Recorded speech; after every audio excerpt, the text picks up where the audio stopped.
হ্যাঁ দেখো আজকে শাপলা তুলতে এসে মাঠে কত কত সুন্দর লাগছে উচ্ছে বাগানটা। আমাদের কিন্তু গ্রাম এলাকায় বাড়ি, কিন্তু এত সুন্দর একটা উচ্ছে বাগান, পুরো রাস্তাটা একদম দারুণ লাগছে।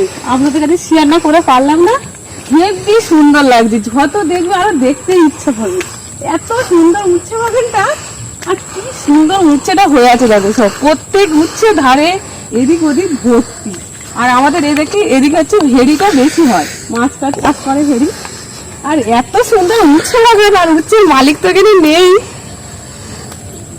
কি দারুণ লাগছে, যত যাবে উচ্ছে একদম ভর্তি। আর এত উচ্ছে হয়েছে, উনি এক ভ্যান উচ্ছে হয়ে যাবে, এত উচ্ছে হয়েছে এখানে। সারাটা পথ কিন্তু উচ্ছে বাগানের ওই সবজি বাগান হলে কিরকম লাগে বলে, কি সুন্দর লাগছে, এত সুন্দর লাগছে।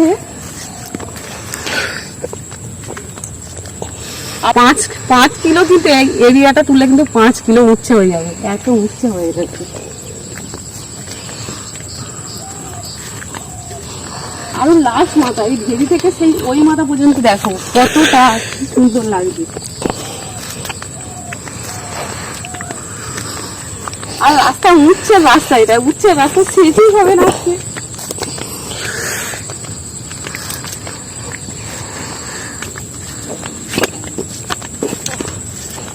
আর এখানটা একটু ফাঁকা ফাঁকা হয়ে গেছে, কিন্তু সেখানটাও খারাপ লাগে না, যেখানটা বেশি গাছ উচ্ছে কিন্তু ছাওয়া হবে, আর উচ্ছেটাও সুন্দর হয়ে রয়েছে এখানটায়।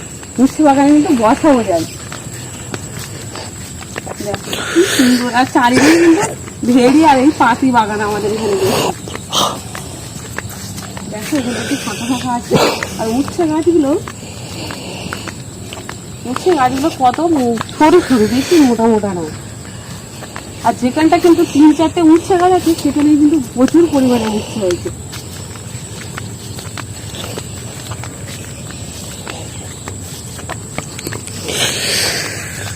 আর কলমি শাকের ডোড়াগুলো দেখো। আর এখানে কিন্তু প্রচুর কলমি শাক হয়, সেটা আমি তুলে নেবো খানিকটা।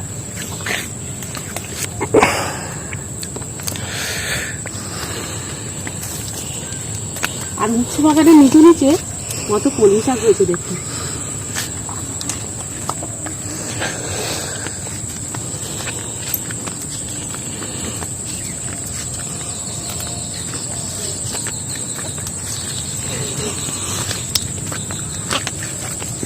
না, আর এখানে কিন্তু শেষ, আর ওই পর্যন্ত আছে, খানিকটা দেখতে তো পাচ্ছ।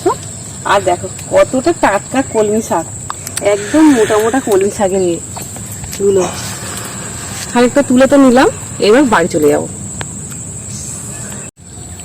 আর এটা কিন্তু এই শাকটা বলে শান্তি শাক, আমাদের গ্রামের দিকে খুব হয়। আর এই খানিকটা কলমি শাক তুলে নিয়েছি, আর এটা কিন্তু খেতে কিন্তু অসাধারণ লাগে, দারুণ লাগে এই শাকটা। আর পুরো দেখো সবুজ উচ্ছে বাগান, আর পুরো সবুজ মাঠের মধ্যেই চলে এসেছি।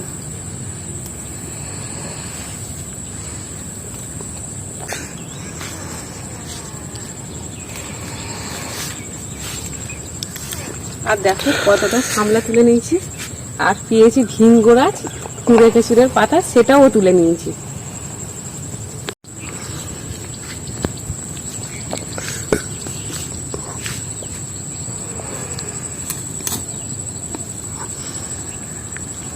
আর এই পাতাগুলো বাড়ি গিয়ে আমি পুঁতে দেবো, যে ভিঙ্গো গাছ পেয়েছি গাছ পাতাগুলো।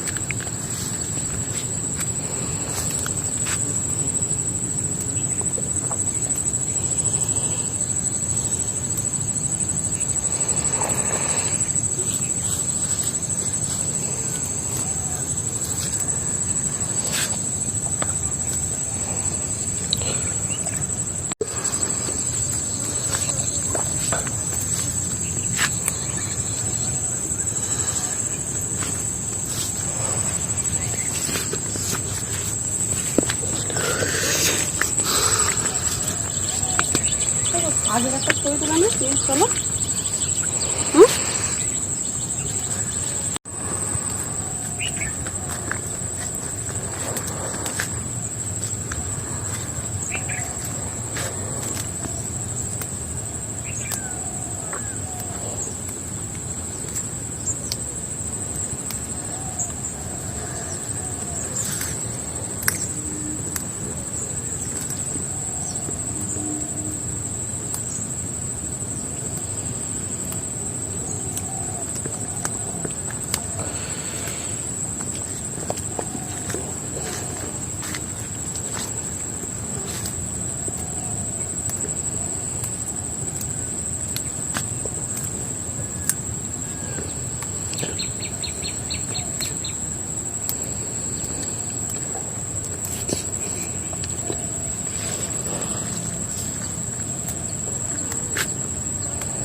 মাটি থেকে শাকটা তুলে নিয়েছি।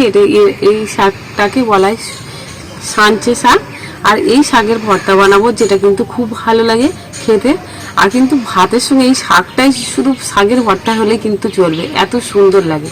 চলো এটাই বানিয়ে ফেলি, প্রথম থেকে শেষ পর্যন্ত দেখো। আর আপনাদের যদি ভালো লেগে থাকে আমার রেসিপিগুলো, তো ইউটিউব থেকে প্লিজ সাবস্ক্রাইব আর কমেন্ট লাইক শেয়ার অবশ্যই করো। আর ফেসবুক পেজটিকে অবশ্যই ফলো করো। কড়াইটা গরম হয়ে গেছে, দিয়ে দিচ্ছি কিছুটা সর্ষের তেল। তেলটা আমার গরম হয়ে গেছে, দিয়ে দিচ্ছি পেঁয়াজ কুচা,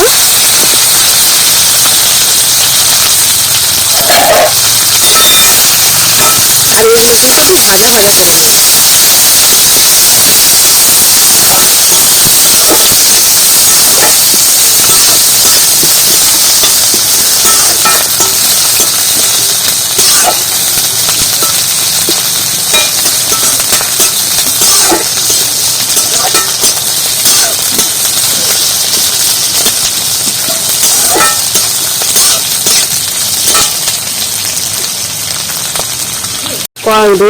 রসুন একদম আস্ত ছাড়ানো, এগুলোর মধ্যে দিয়ে দেবো।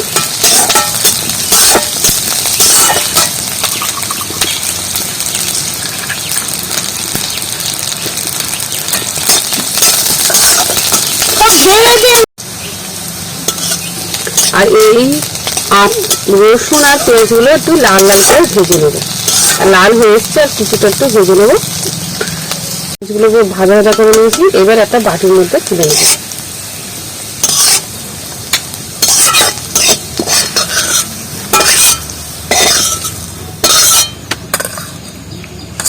দিয়েছি শুকনো লঙ্কা,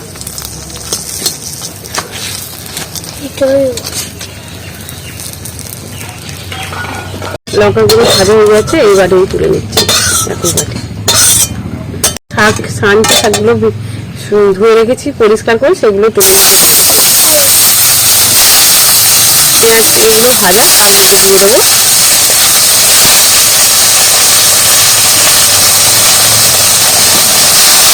আর এটার মধ্যে একটু জল ব্যবহার করবো।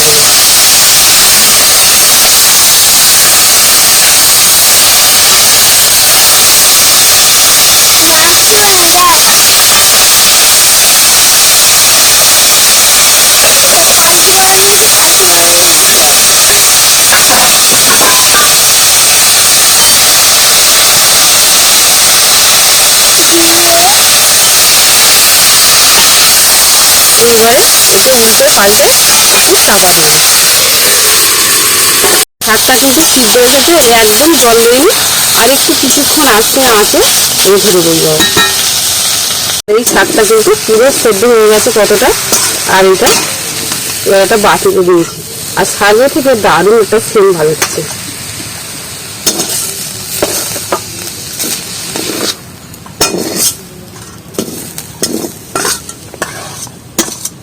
এবার যে শাকটা আমি সেদ্ধ করেছিলাম সাজনে শাক, সেটা শিল দিয়ে একটু ভালো করে কেটে নেব। এবার যে সাজনে শাক, সাজনে শাকটা ভালো করে বেটে নিচ্ছি এইভাবে।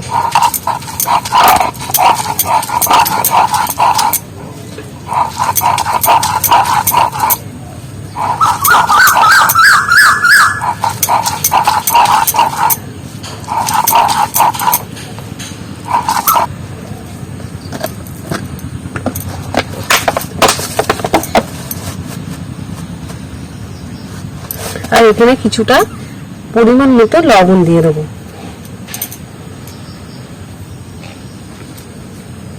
আর দিয়ে দেবো যে শুকনো লঙ্কা। আর এটা এই নুনের মধ্যে ভালো করে লঙ্কাটা একদম চেপে ধুয়ে নেবো একদম।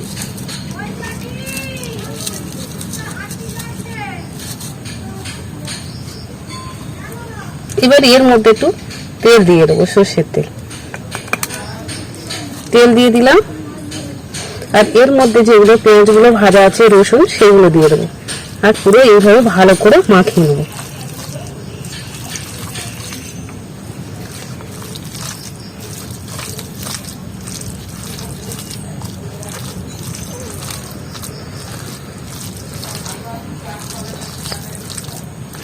আর শাকটা কিন্তু আমার রেডি হয়ে গেছে মাখা, একদম পুরো কমপ্লিট।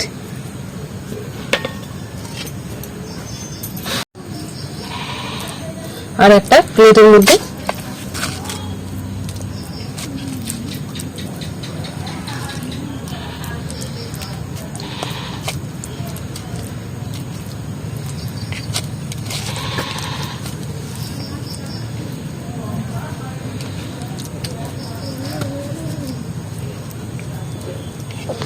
আর এই সাঞ্চে শাকের রেসিপিটা খুব সুন্দর আর খেতেও কিন্তু খুব ভালো লাগে। আর আপনাদের যদি ভালো লেগে থাকে তো প্লিজ সাবস্ক্রাইব আর কমেন্ট লাইক শেয়ার অবশ্যই করো। ফেসবুক পেজটিকে অবশ্যই ফলো করো।